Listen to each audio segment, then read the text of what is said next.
that is here and it is inevitable.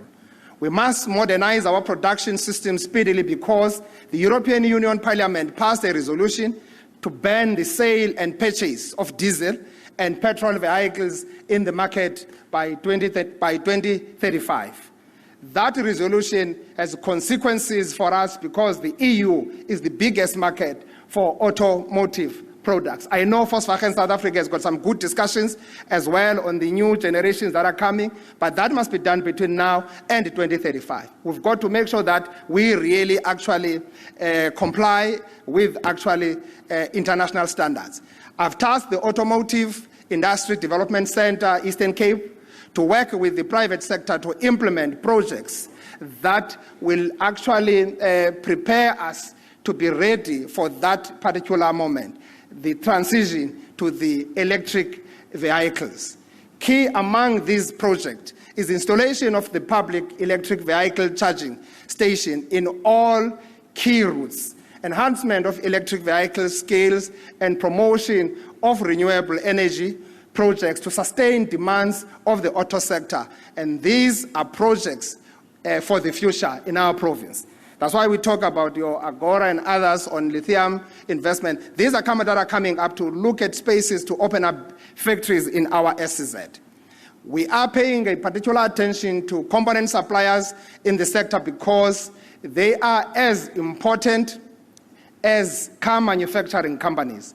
We are aware that many component suppliers have financial challenges, which makes it difficult for them to service their contracts. We will collaborate with the private sector to establish a component supplier development fund to expand access to finance. That's a serious transformation intervention.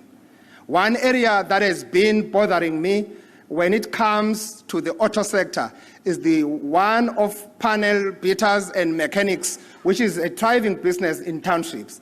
Many panel beaters and mechanics in our townships are missing out on the lucrative contracts, particularly on government fleets contracts.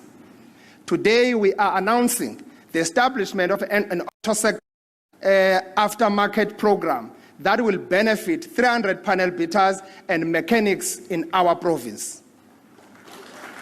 Sianazi bani ngabo mechanic, kwabani on behalf of mechanic.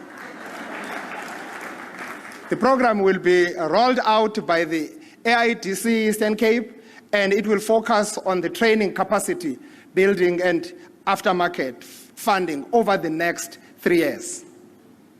Our vision with this program is to capacitate panel beaters and mechanics to access the 40 billion annual spend by the insurance industry and the 100 million spent by government fleet.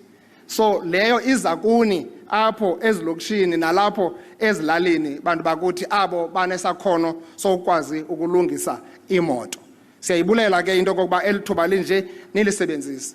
Honorable Speaker, despite the odds we faced on the economic front, our two operational special economic zones continue to be our beacon of hope and our centers of excellence. In the last few months, the East London IDZ has attracted 535 million investment, while the Kucha SEZ has received corresponding investment value pledges of 557.7 million. Manufacturers in the East London IDZ created an additional 1,200 jobs last year. The development of the infrastructure at the Wild Coast Industrial Park in Mthatha is progressing very well. I hope that Mayor was a KSD Ulapa, no Mayor was a OR Tambo Balapa, because that needs their support. It must be their baby. It must be babysitted by them, working with us to ensure that that initiative doesn't fail for us to be able to facilitate the economic development in the eastern part of our province. Our work on revitalizing industrial parks is continuing over and above what we will be doing there. We are working on Fort Jackson, Vulindlela, and Komani, as well as Somerset, and those ones have already secured some investors that are currently operating in those industrial parks. In Dimbaza, We have completed roads and bulk services, and the electrical network has been upgraded. We have further injected 35.2 million to upgrade the water waste treatment plant there in Timbaza. When we said we are going to open factories there, we meant it. Yes, of course, we are creating a conducive environment for factories to open. You, Sotolopi, your worship, Pagati, make sure that you have sleepless nights, going all out in ensuring that we get investors to go there, start opening up factories to operate. Similarly, we are also investing 14.5 million to refurbish 10 sites in Fort Jackson Industrial Park and 10.8 million for similar work at the Butterworth Industrial Park. Madam Speaker, the retail sector has been a formidable partner in bringing retail services closer to the people. Not only that, but the sector is also creating large-scale employment in our province. Last year, we opened the doors to 500 million new boardwalk mall in Gqeberha. The development created more than 1,300 jobs during construction and over 1,000 permanent jobs post-construction. The cherry on top is that 80% of work that was done on site was completed by the local subcontractors using local labor.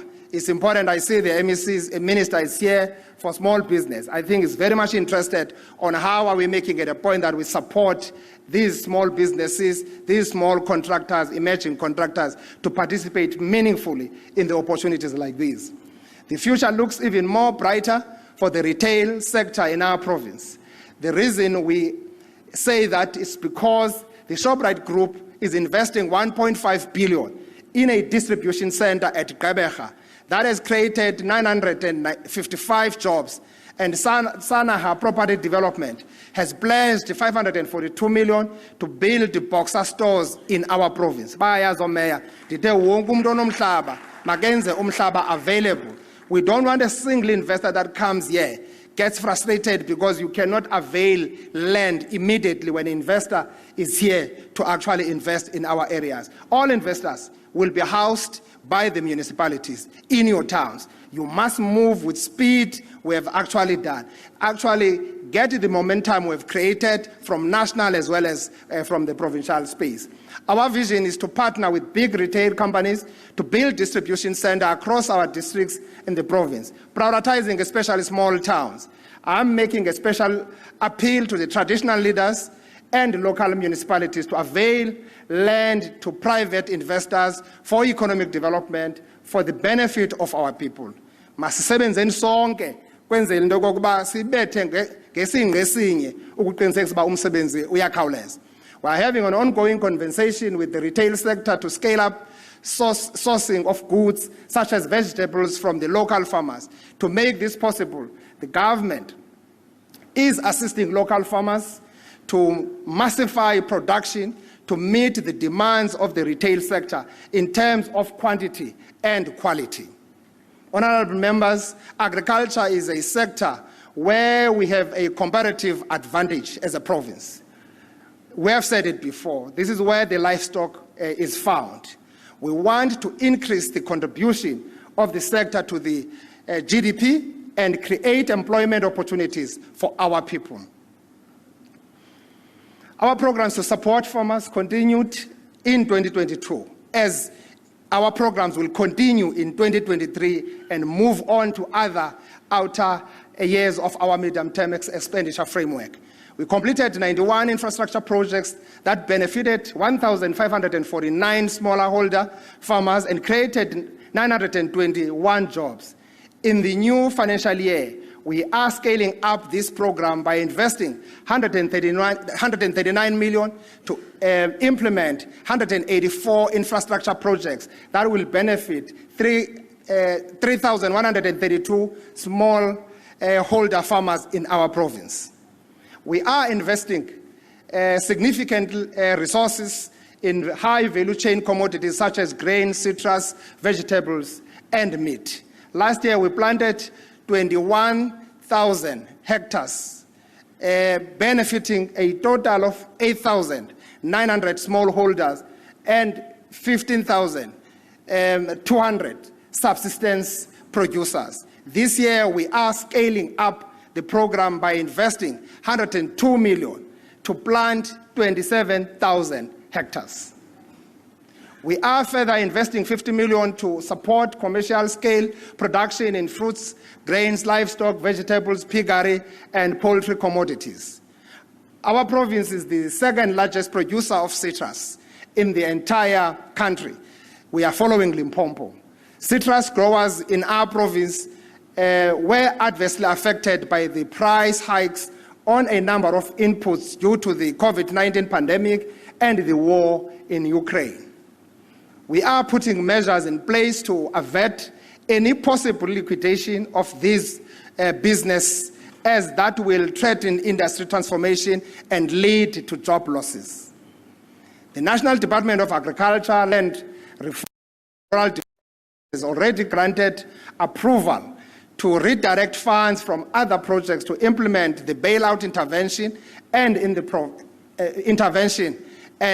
particularly in our province. And we are finalizing implementation processes of this much needed intervention. Honorable Speaker and honorable members, you all know that the struggles we had with the Mabuyane estate that threatened the very existence of that important employer of the people in Lusikisiki. The good news we are bringing today to you is that the estate is on a path of self-sustenance. Our intervention at Mabuyane sustained 1,558